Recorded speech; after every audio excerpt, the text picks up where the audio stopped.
স্থানীয় সরকার প্রকৌশল অধিদপ্তর এলজিইডির কয়েকটি প্রকল্প থেকে রাজস্ব খাতে ২৫৭ জনের চাকরি স্থানান্তরের ক্ষেত্রে মানা হয়নি নিয়ম নীতি।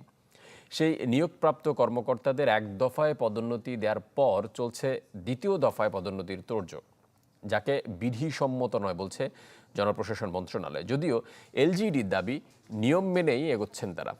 বিশ্লেষকদের সন্দেহ নিয়োগ বাণিজ্যের জেরেই বেপরোয়া এলজিইডি। ইমদাদ হকের রিপোর্টে বিস্তারিত।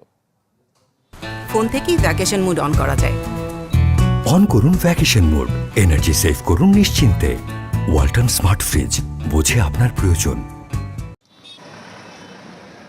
প্রকল্প থেকে রাজস্ব খাতে চাকরি আত্মীকরণের রেওয়াজ বেশ পুরনো, তবে মানতে হয় জনপ্রশাসন বিধি, অনুমোদন নিতে হয় সরকারি কর্ম কমিশন ও অর্থ মন্ত্রণালয়েরও। কিন্তু এসব বিধির কোনো ধারই ধারে না এলজিইডি। এক যুগ আগে আদালতের নির্দেশে ৩ দফায় বিভিন্ন প্রকল্প থেকে সহকারী প্রকৌশলী পুরকৌশল পদে রাজস্ব খাতে স্থানান্তর করা হয় ২৫৭ প্রকৌশলীকে, যেগুলো সরকারি কর্ম কমিশনের আওতাভুক্ত পদ। এসব কর্মকর্তার নিয়মিতকরণ ও জ্যেষ্ঠতা নির্ধারণে মানা হয়নি ২০০৫ সালের জনপ্রশাসন বিধি, নেওয়া হয়নি কর্ম কমিশনের সুপারিশ।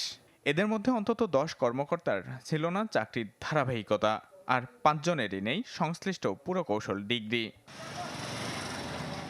সেই সময় জারি করা প্রজ্ঞাপনে বলা হয়, নিয়মিতকরণের আদেশ জারির তারিখ থেকে কর্মকর্তাদের জ্যেষ্ঠতা নির্ধারণ করা হবে।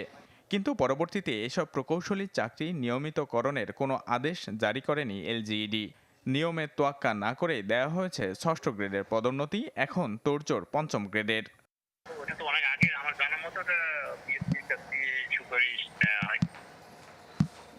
আচ্ছা আচ্ছা, আরেকটা বিষয় যে তাদের যখন রাজস্ব খাতে নিয়ে আসা হয়, এরপরে কি প্রজ্ঞাপনটা জারি হয়েছিল? প্রজ্ঞাপন তো জারি হয়েছে, যেমন ওই যে মিনিস্ট্রি থেকে যে প্রজ্ঞাপন ওটা জারি হয়েছে রাজস্ব খাতে। এটা পিএইচসির পরামর্শ অবশ্যই বাধ্যতামূলক। পিএইচসির পরামর্শ ব্যতীত নিয়মিত করার কোনো আইন বা বিধিগত কোনো সুযোগই নাই। তাদেরকে নিয়মিত না করা হলে তাদের নিয়োগটাই বৈধ হয় না।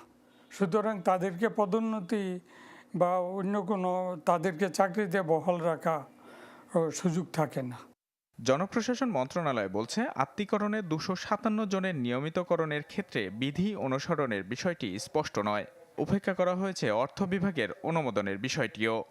উচ্চ পর্যায়ে যারা এই সিদ্ধান্ত প্রক্রিয়ার সাথে জড়িত, তারা নিয়ম নীতি তোয়াক্কা না করে, লঙ্ঘন করে এবং যথাযথ নিয়ম নীতি প্রতিষ্ঠিত না করে যেভাবে এই পদক্ষেপগুলো নিয়েছে, তাতে অবশ্যই ধরে নিতে হবে যে এখানে এক ধরনের নিয়োগ বাণিজ্য বা প্রদান বাণিজ্য সংঘটিত হয়েছে।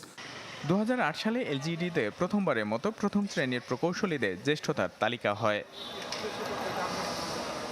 বিভিন্ন উন্নয়ন প্রকল্প থেকে আসা এসব প্রকৌশলীদের চাকরির নিয়মিতকরণ নিয়ে যেখানে প্রশ্ন, তারাই এবার গুরুত্ব পাচ্ছে জ্যেষ্ঠতার নির্ধারণের তালিকায়।